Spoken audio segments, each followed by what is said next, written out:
Morning guys and welcome to my YouTube channel. My name is Crystal. It's Tuesday morning. It would have been my dad's 78th birthday today. Yes, Derek, my father, would have been 78. I was just lying down, relaxing. I was going to just lie down for a bit longer and my mobile phone rang and it was my mum. Let's see what my mum said to me this morning.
Myself a cup of coffee, guys.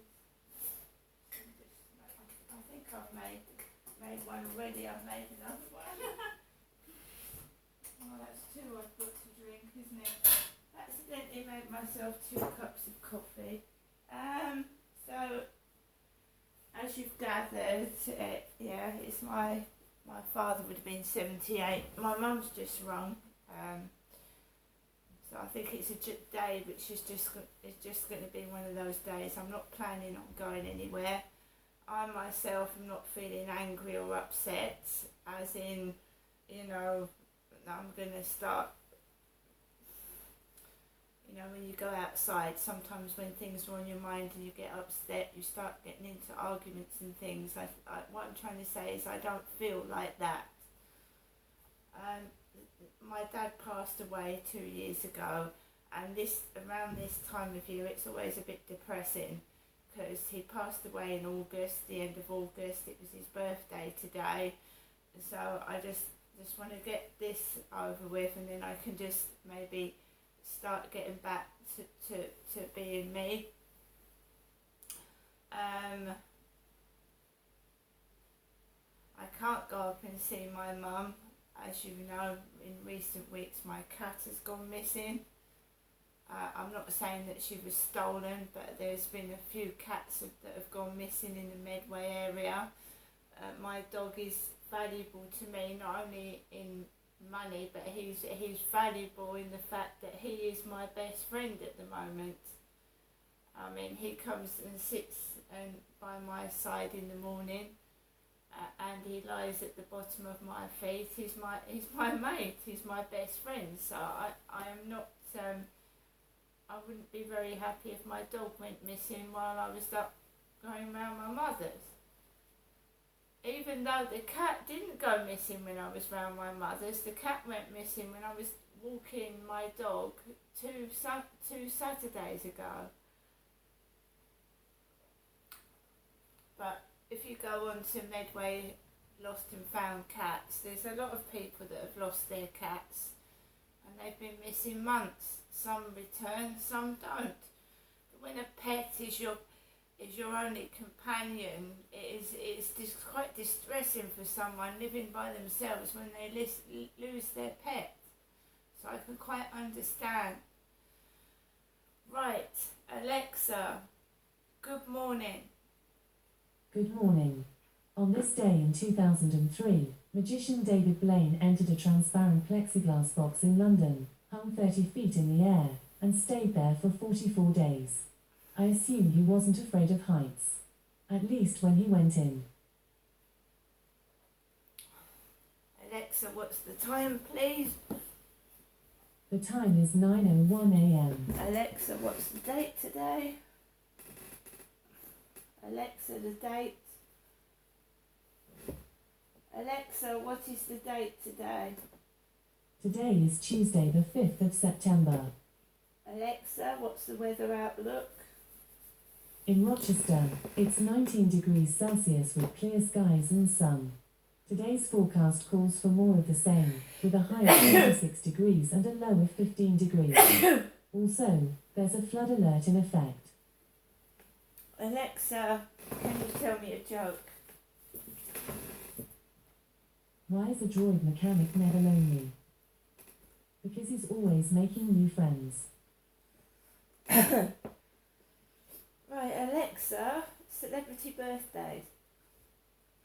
Today's famous birthdays include American football quarterback Colt McCoy, French mixed martial artist Francis Ngannou, American actor, producer, and director Michael Keaton, English Association football player Bukayo Saka, and German film director, producer, screenwriter, actor and opera director Werner Herzog. Also, guys, let's remember the ordinary public, so whoever's got a birthday today, happy birthday. Alexa, can you sing happy birthday? 1, 2, 3. Happy birthday to you. Happy birthday to you. Happy birthday, happy birthday. Happy birthday to you. 3 cheers. Hip hip hooray. Hooray. Hip hip hooray. Hooray. Hip hip hooray. Hooray. Yes, let's remember the ordinary people that I am one of. If somebody's birthday out there that's not in the limelight. Also, I've still got this card. Jesus loves you.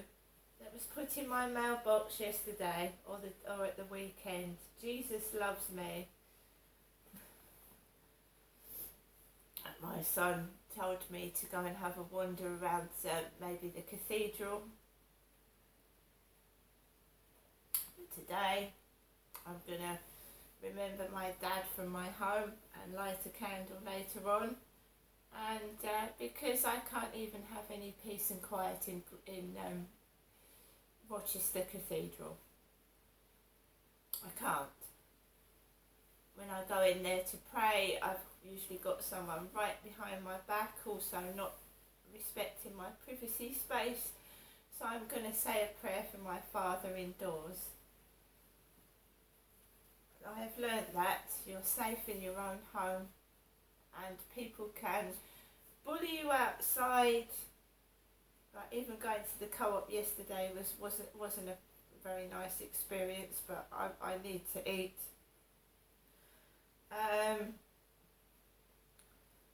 So your own space, your own home. No one should be harassing, invading your privacy space. You should be able to be free to do what you want in your own home, and freedom of speech in your own home. People shouldn't be invading your personal space, listening to your phone calls or anything like that. And to be honest, I couldn't care less if they are anyway.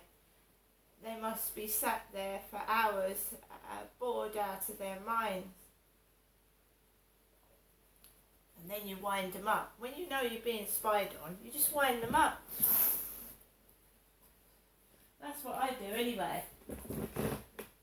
So, I mean, obviously, you know, when you know that you are being listened to and spied on, then you give them false information, if you know what I mean, and then they get caught out. No one now knows where I'm going, when I'm going to go out or whatever, because I don't tell anybody. So last night I took Max out for a walk around the Rochester Riverside field, and it was quiet, it was nice, it was peaceful, the sun was setting. I didn't take photographs because I just wanted to go around that field in peace and quiet. There was no phone calls. My mum had she'd rung half an hour before I'd gone outside actually. She'd rung whilst I was in my flat, my mother Jennifer had, and I hadn't answered the phone call, so I didn't hear what she said, and I wasn't disturbed on the field. There was a couple on the field, there was joggers on the field. I'm not going to go jogging around the field. You know, when you get older, you want to look after your body, you want to look after your health, but you don't want to overexert yourself. So someone in their 20s is a lot different to someone in their 50s. Someone in their 20s is more fitter and more younger and that in their body than someone in their 50s, and you have to take it easy. I'm not running around. I'm not pretending to be something I'm not. I'm just resting, relaxing and trying to look after my health, which is maintaining a healthy weight, and I exercise in my flat gently at my own pace, and I'm not fat. Women tend to put on weight after the menopause. Never, if you hate someone, don't call them fat. It's just unnecessary. See, when someone doesn't like someone, even if they're thin, they call them fat for some unknown reason, and it's very, very harmful. It's harmful.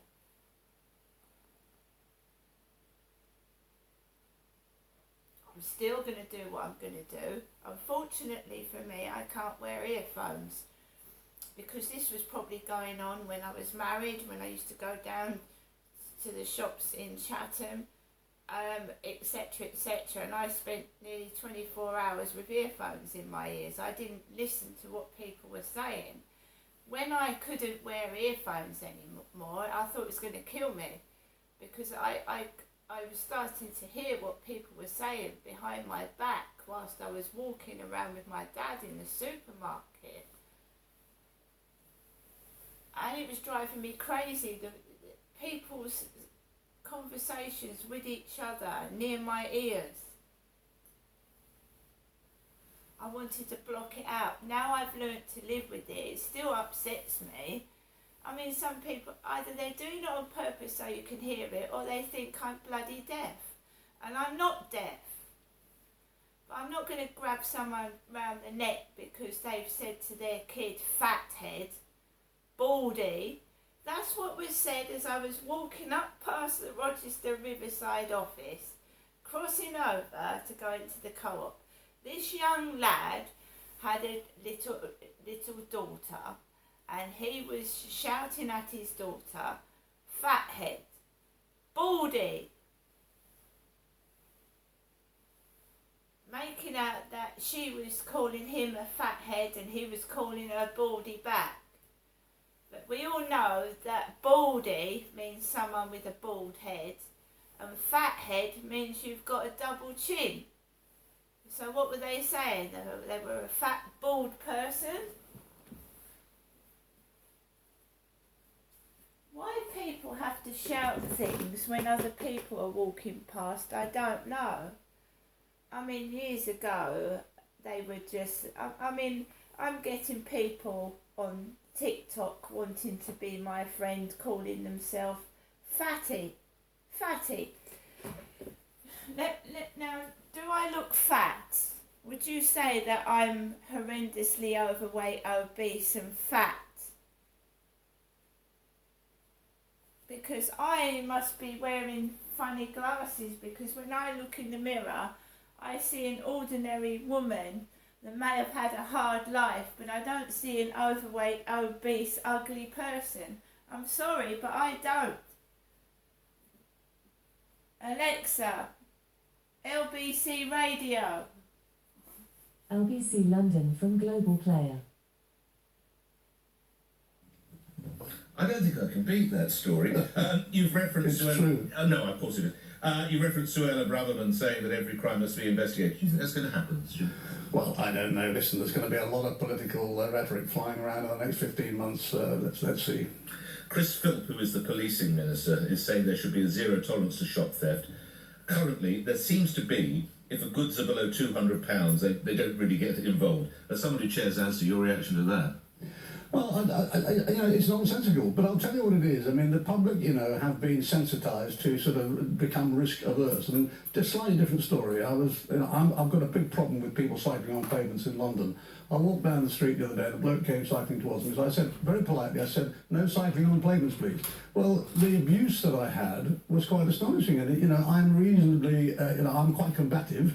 I'm happy to take somebody on, but, ordinary people probably won't, and therefore you can see why they won't take the risk. What you referenced Tesco, it's 850 attacks a day. Yeah. Let's just let that number hang in the air for people who are going about their job. All they're trying to do is stack the shelves or sell the products or get the baskets or whatever it might. 850 a day. Why is there this level of lawlessness, do you imagine?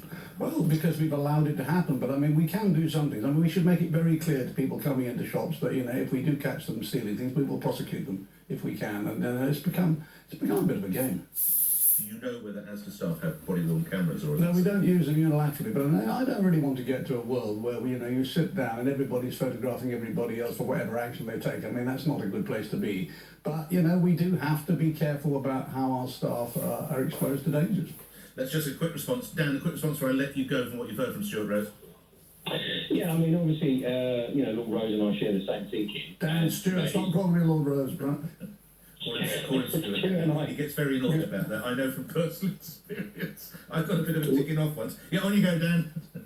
We share the same thinking. It is two issues here. There is, and the other thing is lack of respect for authority in relation to what Stuart said about challenging the cyclist. We have rules and regulations. We all have a responsibility to make sure that those rules and regulations are obeyed by people. Well said, Dan. Exactly. Thank you. Look after yourself. Thanks, Dan. Sam is in Bournemouth. You want to go to the area of the NHS. Just reminding listeners, of course, I believe it's 2014 that Stuart ran a review of NHS procurement and other matters. Your question, Sam. Good morning, gentlemen. Why is there not a centralised buying system for drugs, etc., in the NHS? I used to do microfilming years ago, and I used to get the expenses for hospitals to be put onto film, and I was absolutely flabbergasted at the costing and the variation of drugs that were put through the NHS from different companies. And to me, that's just a no-brainer. If you've got a centralised system and you do a yearly contract with, yes, you've got to allow for price variations. Yes.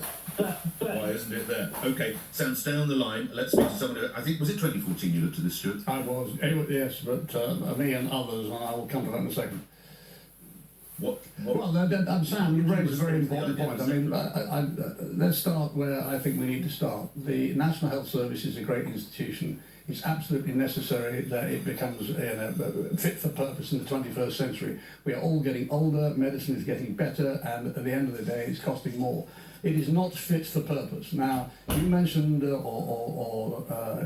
Nick mentioned the fact that I did a report in 2014. You go back to Mrs. Thatcher's time, a gentleman called Mr. Griffiths, who I think he was the chief executive of Sainsbury's at the time, did a report, the Griffiths Report in 1983. There have been multitudinous reports that have been written since. One most recently done along the lines of one that I did by Gordon Messenger, General Gordon Messenger. All these reports get taken in by the government. The recommendations are accepted and nothing happens.